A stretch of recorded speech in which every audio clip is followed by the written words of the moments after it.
చంద్రబాబు నాయుడు తన స్వలాభం కోసం పవిత్రమైన తిరుపతి లడ్డు మీద నింద వేసి ఈ రోజు శ్రీవారి భక్తులందరి మనోభిప్రాయాల్ని దెబ్బతీశాడు. సో మళ్లీ ఆ భక్తుల మనోభిప్రాయాల్ని పునరుద్దరించాలని, దానికి సుప్రీంకోర్టు కలుగజేసుకుని ఇది విచారించి నిజానిజాలు తెలపాలని మొదటి నుంచి మేము కోరుకుంటూనే ఉన్నాం. ఈ రోజు సుప్రీంకోర్టు ఈ కేసుని స్వీకరించడం జరిగింది. ఈ కేసులో సుప్రీంకోర్టు గనుక కరెక్ట్ గా విచారిస్తే చంద్రబాబు నాయుడు అన్కో చేసిన అబద్దాలు ఖచ్చితంగా బయటకు వస్తాయి. ఎందుకంటే మీరే చూశారు, చంద్రబాబు నాయుడు లాంటి వాళ్ళు ఒక సీఎం స్థాయిలో ఉండి తప్పు జరిగిందా లేదా అని విచారణ చేయకుండా, ఎటువంటి సాక్ష్యాధారాలు లేకుండా కేవలం జగన్మోహన్ రెడ్డి గారిని టార్గెట్ చేయాలి, ఆయన మీద నింద వేయాలి, ఆయన్ని హిందువులకి దూరం చేయాలన్న ఒక దురుద్దేశంతోనే ఈ యొక్క కామెంట్ చేశాడు అనేది స్పష్టం కాబోతుంది. ఎందుకంటే ఈ రోజు సుప్రీంకోర్టు ఈ కేసు తీసుకునేంత వరకు, ఆ డేట్ అనౌన్స్ చేసేంత వరకు సిట్ వేయనే లేదు.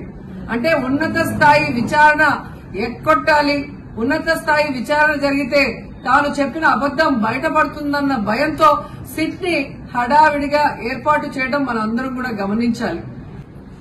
మొదటి నుంచి మాకు సిట్ మీద ఎందుకు నమ్మకం లేదు అంటే, తన పరిధిలో ఉన్న సిట్ ని చంద్రబాబు నాయుడు వేస్తే ఆల్రెడీ తను ఒక జడ్జిమెంట్ ఇచ్చేశాడు కాబట్టి దానికి లోబడే అధికారులు అబద్దాలు మాట్లాడతారు, నిజాలు చెప్పరు.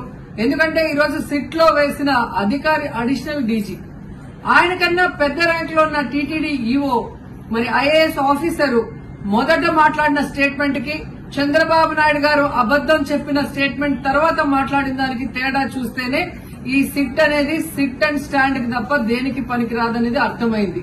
అందుకే మేము మొదటి నుంచి అడిగాము, సుప్రీంకోర్టులో విచారణ జరగాలి, సిబిఐకి డైరెక్షన్ ఇచ్చి విచారిస్తే ఖచ్చితంగా మత కల్లోలాలు సృష్టించాలనుకున్న చంద్రబాబు నాయుడు అన్కో అందరికీ కూడా బుద్ధి చెప్పే అవకాశం దొరుకుతుందని.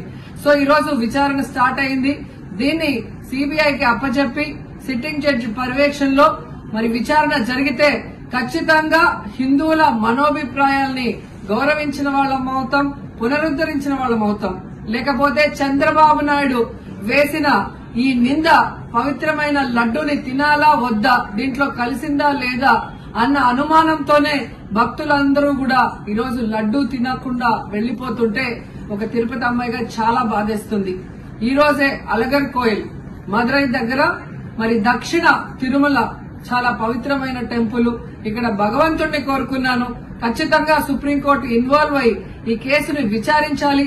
తప్పు చేసిన వాళ్ళని, అలాగే తప్పుడు స్టేట్మెంట్ ఇచ్చిన వాళ్ళందరూ ఎంత పెద్ద పొజిషన్ లో ఉన్నా కూడా వాళ్ళని శిక్షించాలి అని భగవంతుడిని కోరుకున్నాను, సుప్రీంకోర్టుని కోరుకుంటున్నాను.